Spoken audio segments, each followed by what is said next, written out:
এ বুকের উপরে হাত বাঁধা পুরুষের ডিজাইন নয়, এটা হচ্ছে লেডিসদের ডিজাইন। তো যারা বুকের উপরে হাত বাঁধে ওরা হচ্ছে হিজড়া মার্কা। কি মার্কা হুজুর? হিজড়া মার্কা। এই হিজড়া মার্কা যদি মসজিদে ঢুকে ওকে বাঁধবেন, বেটা দলিল দে যে বেটা ছেলের জন্য বুকের উপরে হাত বাঁধা জায়েজ, আর যদি দলিল না দিতে পারিস তোকে আজকে খাম্বাতে বেঁধে পিটানো হবে। বলুন ইনশাআল্লাহ। আমরা কি হিজড়া নাকি? আমরা কি হিজড়া নাকি? আমরা বাঁধি কোথায়? আর একটু জোরে, নাভির নিচে কিংবা নাভি বরাবর। এটাই হচ্ছে সুন্নাত। আর মহিলাদের জন্য বুকের উপরে। নবীজি সলাতে বুকের উপর হাত বাঁধতেন। দলিল সুনান আবু দাউদ 759 নম্বর হাদিস, ইবনে খুজাইমাহ 479 নম্বর হাদিস, সিফাতুস সালাতিন নবী সাল্লাল্লাহু আলাইহি ওয়াসাল্লাম 69 নম্বর পৃষ্ঠা।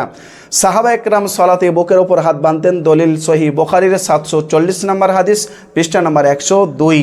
আর নাভির নিচে হাত বাঁধার হাদিস একেবারে জয়ীফ, সুনানে আবু দাউদ হাদিস নম্বর 756। নারী ও পুরুষের সলাতের মধ্যে কোনো পার্থক্য নেই, সহিহ বুখারীর 631 নম্বর হাদিস। তবে 4টি পার্থক্য রয়েছে যা সলাতে বুকের উপরে হাত বাঁধার ক্ষেত্রে পড়ে না।